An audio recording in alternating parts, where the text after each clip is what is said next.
오늘 함께 읽은 본문의 내용은 굉장히 간단합니다. 이제 사도 바울이 예루살렘에서 가이사랴로 후송된 이후의 말씀이죠.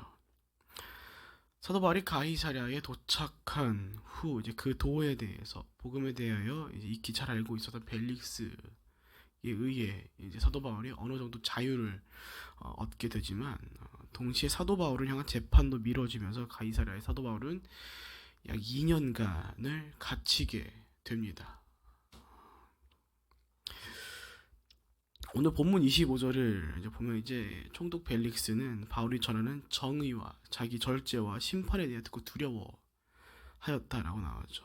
그러나 이어지는 26절을 통해 이 벨릭스는 어쩔 수 없는 정말로 육적인 생각을 갖고 있는 사람이었다고 느끼는 것은 이제 자신에게 뇌물을 바치지 않을까 하는 생각에 사도 바울을 자주 불러들여 함께 이야기를 나눴다라고 하죠.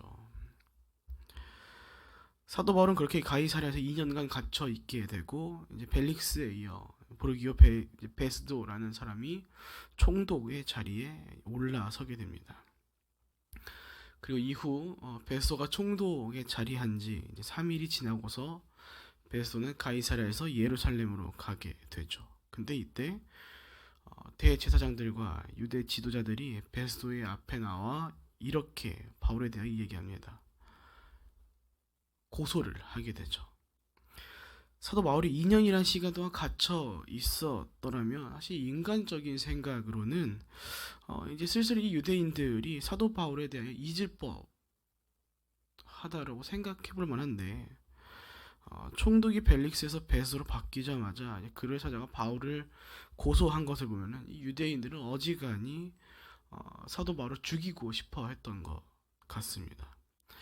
얼마나 미워했으면, 얼마나 죽이고 싶어 했으면 2년이란 시간을 잊지 않고 기억해서 총독이 바뀌자마자 쪼르르 달려가 바울을 고소했을까요? 이 대제사장들을 비롯한 이 사람들은 베소에 이렇게 이야기하죠. 우리에게 선심을 써달라고. 우리에게 마음을 써주는 김에 바울을 예루살렘으로 이송해 달라고. 무엇이 되었든 지금 사도 바울은 여전히 유대인들에게 잊혀지지 않는 죽여야만 하는 타겟인 것을 분명했습니다.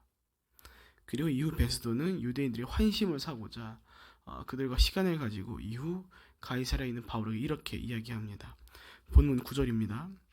베스도는 유대 사람들의 환심을 사고자 바울에게 말했습니다. 내가 예루살렘으로 올라가 이 고소들에 대해 내 앞에서 재판을 받겠느냐. 어느 총독이나 그럴 것 없이 이제 오늘 베스도 역시 자신의 통치권 내에서 유대인들이 밀란이 일어나지 않도록 하기 위해 큰 문제가 없도록 하기 위해 그들의 환심을 사기 위해 사도 바울을 이용하려고 합니다. 그러나 사도 바울은 베스도의 말에 이렇게 반박하죠. 본문 11절입니다. 그러나 만약 내가 사형받을 만한 죄를 지었다면 죽음을 달리게 받겠습니다. 그러나 이 유대 사람들이 나를 고소한 내용이 사실이 아니라면 어느 누구도 나를 그들에게 넘겨줄 권리가 없습니다. 나는 가이사에게 상소합니다. 사도 바울은 자신의 무죄를 주장하며 로마 황제인 가이사에게 상소합니다 라며 총독 베스도 앞에 외칩니다. 그리고 결국 사도 바울은 예루살렘에서 이제 베스도 앞에서 재판을 받는 것이 아닌 가이사에게 즉 로마로 향하게 되죠. 여러분 오늘 본문의 내용은 굉장히 간단합니다. 사도 바울이 2년간 가이사랴에 붙잡혀 있었고 어느 정도 자유를 누리긴 하였지만 여전히 가이사랴에서 2년 동안 갇혀 있었고 그 안에서 총독의 벨릭스에서 베스도로 바뀌어왔고 바뀐 그 상황에서 유대인들이 바로 죽이고자 베스도를 청했지만 결국 사도 바울은 가이사에게 상소한다는 얘기한 것들이죠. 근데 오늘 이 이야기가 오늘 사도 바울이 2년이라는 시간 동안 갇혀 있었고 또 벨릭스를 지나 베스도가 총독이 된 이후 그의 앞에서 가이사에게 상소할 수 있었다는 이 내용들은 오늘 우리 가운데 하나님의 큰 은혜가 사도 바울과 함께 하였다라는 것을 우리 가운데 보여주는 말씀입니다.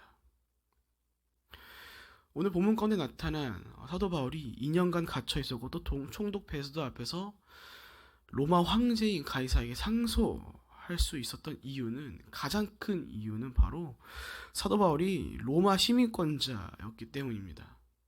그리고 이 로마 시민권의 효력이 제대로 발휘하기 위해서는 로마라는 나라가 유대인들을 다스리는 입장에, 유대인들보다 더 높은 입장에, 우위에 있어야 했습니다. 즉 로마가 유대인들을 다스리지 않았었더라면 사도 바울은 오늘 2년간 가이사랴에 잡혀 있을 필요도 없이 그 즉시 유대인들에게 넘겨져 죽음을 면치 못했을 것이라는 것이죠. 그러나 사도 바울은 로마 군인들로 인해 예루살렘에서 죽을 뻔하던 그 자리에서 구출받게 되고 가이사랴로 후송되게 되죠. 그 안에서 사도 바울은 로마 군인들에게 자신을 죽이려 했던 유대인들로부터 보호를 받는 입장이 되어 버립니다. 로마 시민권은 굉장히 큰 효력이 있는 것이었죠. 그리고 사실 이 모든 일은 바로 예수님께서 십자가에 못 박히신 일이 없으셨다면 모두 불가능했을 것이다라는 것입니다. 우리는 알다시피 구약의 예언에 의해서 예수님께서 십자가에 못 박혀 죽으실 것임을 우리 미리 알고 있습니다. 그리고서 신구약 중간의 역사인 400년간의 시간을 통해 하나님께서 어떠한 나라를 세워 가십니까? 로마라는 나라를 세우셔서 유대인들을 다스리게 하시죠. 만일 하나님께서 그 역사 가운데 로마라는 나라를 세우지 않으시고 그대로 유대인들이 그 어떠한 나라의 지배도 없이 그냥 잘 살고 있을 수 있도록 내버려 두셨더라면 예수님께서는 십자가에 못 박혀 죽으시지 못하셨을 것입니다. 유대인들의 전통과 율법에 따라 십자가형이 아닌 석형, 돌 맞아 죽는 일로 죽으셨을 것이며 그로 인해 구약의 예언은 이뤄지지 않았을 것이죠. 십자가형은 로마의 형벌이었습니다. 그렇게 세워진 로마가 이제는 무엇을 위해 사용되고 있는 것입니까? 사도 바울이 이방인의 사도로서 그 사명을 다하는 일로 사용되게 되는 것이죠.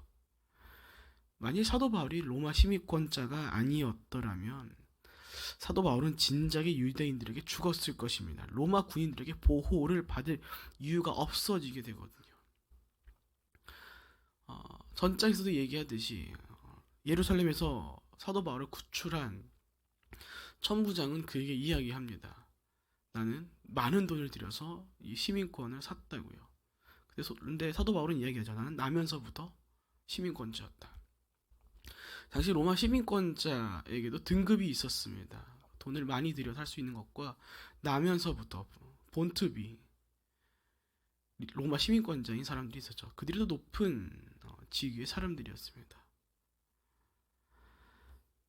그러한 로마 시민권자로서의 특혜를 이루기 위해서는 로마라는 나라가 그들을 다스렸어야 했으며 그 모든 일을 이루기 위해서 하나님께서는 로마를 세워 가셨던 것이죠. 그렇기에 결국 사도 바울이 2년간 가이사랴에 갇혀 있고 또 자신이 로마 시민권자임에 가이사에게 상소함으로 로마에 갈 수 있었던 그 모든 배후에는 무엇이 있던 것이었습니까? 예수님께서 계셨던 것이죠. 사랑하는 여러분, 하나님께서는 우리의 삶을 통해 하나님의 나라를 이뤄가기 위한 역사들을 써갈 것입니다. 다르게 말하자면 하나님께서 우리의 삶 가운데 하나님의 나라를 위한 일들을 이뤄가실 것이라는 것이죠. 그런데 이러한 하나님의 일들이 때로는 우리의 눈에 이해할 수 없는 방법들로 이루어질 수 있다는 것입니다. 유대인들에게 로마라는 나라는 철천지 원수였습니다.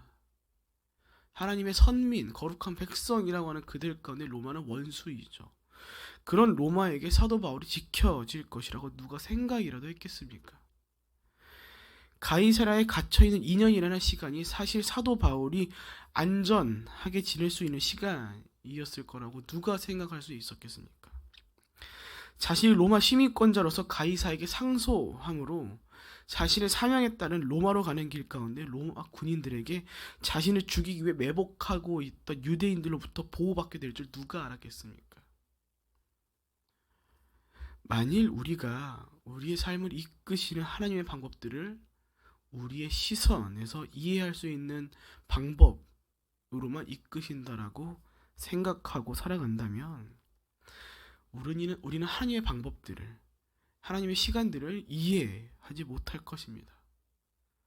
그리고 그렇게 우리는 하나님을 오해하게 될 것이고 신실하신 하나님을 믿지 못하고 의심하게 될 것이죠. 창세기에 나타난 요셉의 때도 동일합니다. 하나님께서 요셉과 함께 하심으로 그가 형통하였다라고 나오지만 실제로 말씀 가운데 요셉이 하나님과 함께함으로 형통하였다라고 하는 그 상황은 딱 두 번 등장합니다. 바로 보디발 장군에게 노예로 팔려 나갔을 때와 억울하게 누명을 뒤집어 쓰고 감옥에 갈 때이죠. 그 누가 노예로 팔려 나가는 상황 가운데 그리고 억울하게 감옥에 간 상황에 대하여 형통이라고 이야기할 수 있겠습니까? 하지만 말씀은 분명히 우리 가운데 나타내고 있죠. 그 가운데서 형통하였더라고요.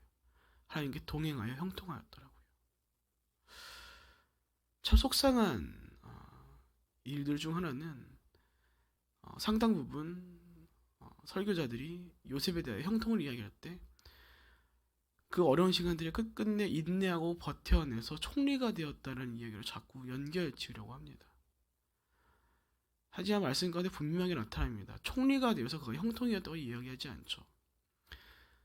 요셉이 보디발 장군에게 팔려 나갈 때 그가 형통하였더라고요. 하나님과 함께함으로. 누명을 뒤집어 쓰고 억울하게 감옥에 갈 때 하나님이 그와 함께하고 있어서 형통하였다라고 이야기합니다.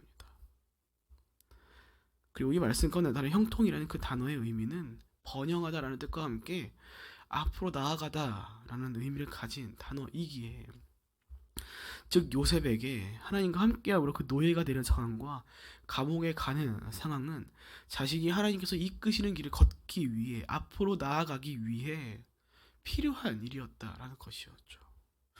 그래서 요셉은 나중에 총리가 되고서도 자신의 삶이 왜 이렇게 힘든 시간을 살아가야 했는지를 전혀 모르고 있다가 생각하지 못하고 있다가 자신의 형제들이 애굽에 온 것을 보고 그제서야 자신이 왜 이러한 길을 걷게 되었는지를 깨닫게 됩니다.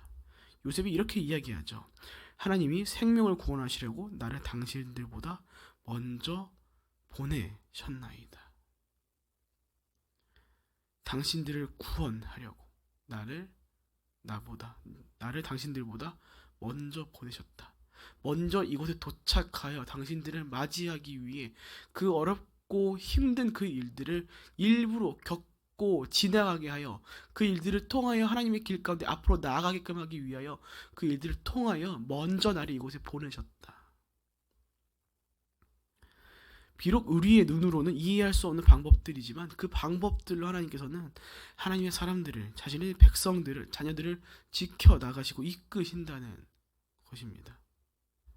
그렇기에 오늘 우리의 삶이 비록 어제와 다를 것 없어 보이는 오늘일지라도 우리의 돌아오는 삶의 시간들이 내게 어떻게 다가올지 모를지라도 그럼에도 우리가 두려워하지 않고 허락하신 그 삶의 시간들을 살아낼 수 있는 이유는 바로 이렇게 우리의 생각을 넘어 우리의 이해를 넘어 일하시는 하나님의 이끄심이 있기 때문인 것이죠.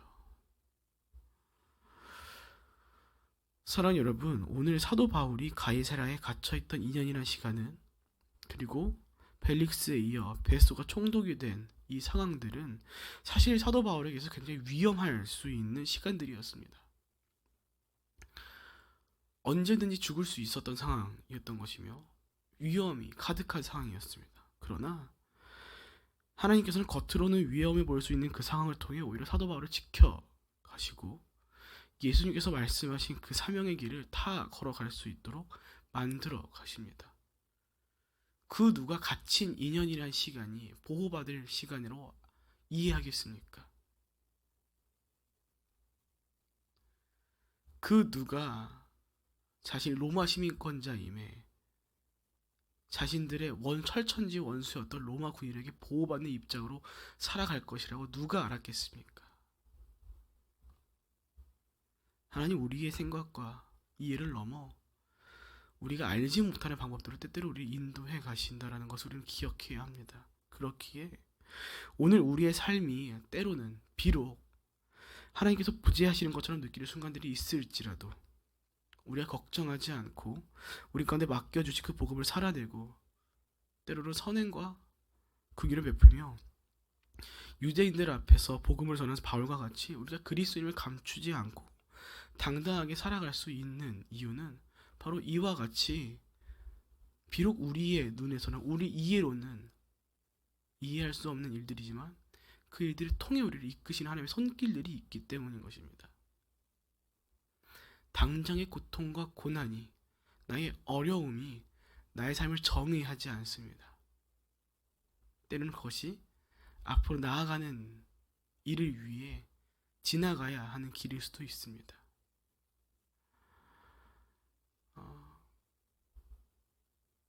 제가 전에 사역하던 중고등부를 담당했던 장소가 쌍문동인데 그런 이야기를 했던 적이 있습니다.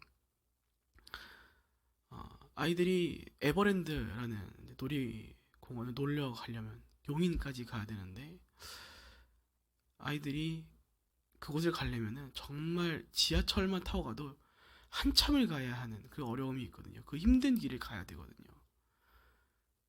근데 아이들이 물어봤습니다. 왜 그렇게 힘든 일을 굳이 가냐? 돈도 많이 들고 또 오는 길도 하면 도합 한 8시간을 가야 될 수도 있는 길인데 왜 굳이 그 힘든 일을 가냐? 아이들에게 대답하는 건 딱 한 가지였습니다. 즐거우니까요. 그 아이들이 그 놀이동산을 가는 이유는 딱 한 가지였습니다. 그 어려움을 뚫고서라도 그곳에 가면은 즐거움이, 자신들의 기쁨이 확정되어 있기 때문이었죠. 사도 바울이 두려워하지 아니하고 그 2년이라는 시간 가운데, 그 로마로 가는 시간 가운데 담대히 그 시간들을 걸어갈 수 있었던 이유는 그 가운데 일하시는 그 하나님의 손길들을 신뢰했기 때문입니다. 나를 끝까지 가게 하실 그 손길을 믿었기 때문이죠. 그렇게 우리의 삶이 지금 당장 우리의 삶이 고통 가운데 있을지라도 어려움이 있을지라도 때로는 눈물 흘리고 지칠지라도 그럼에도 그 삶을 박차고 살아갈 수 있는 이유는 우리를 인도하신 그 신실하신 하나님의 손길이 우리와 동행하고 있다는 사실을 우리가 믿고 있기 때문입니다. 그렇게 때로는 우리의 삶이 오늘 가이사랴 2년과 같이 감옥에 있는 것처럼 느껴지는 순간이 있을지라도 수많은 그 사람들 앞에서 가이사에게 상소함을 당당하게 이야기할 수 있는 이유가 바로 거기에 있는 것이죠. 사랑하는 여러분, 부디 오늘 사도 바울이 가이사랴에 있는 순간들과 베스도 앞에서 가이사에게 상소한 그 모든 순간들이고 하나님께서 로마라는 나라를 세우심에 가능하였다라는 것을 기억하시며 오늘 우리 삶 속에서 비록 우리의 눈에 이해되지 못하는 순간들이 다가올지라도 그 순간들을 통해 일하시는 하나님을 기대하고 신뢰하심으로 살아가시는 낙심하지 아니하고 신실하신 하나님을 굳건히 믿고 신뢰하며 그 모든 순간 가운데 하나님의 보호하심으로 살아가시는 저와 여러분 모두가 되시길 주님의 이름으로 축복드립니다. 아멘.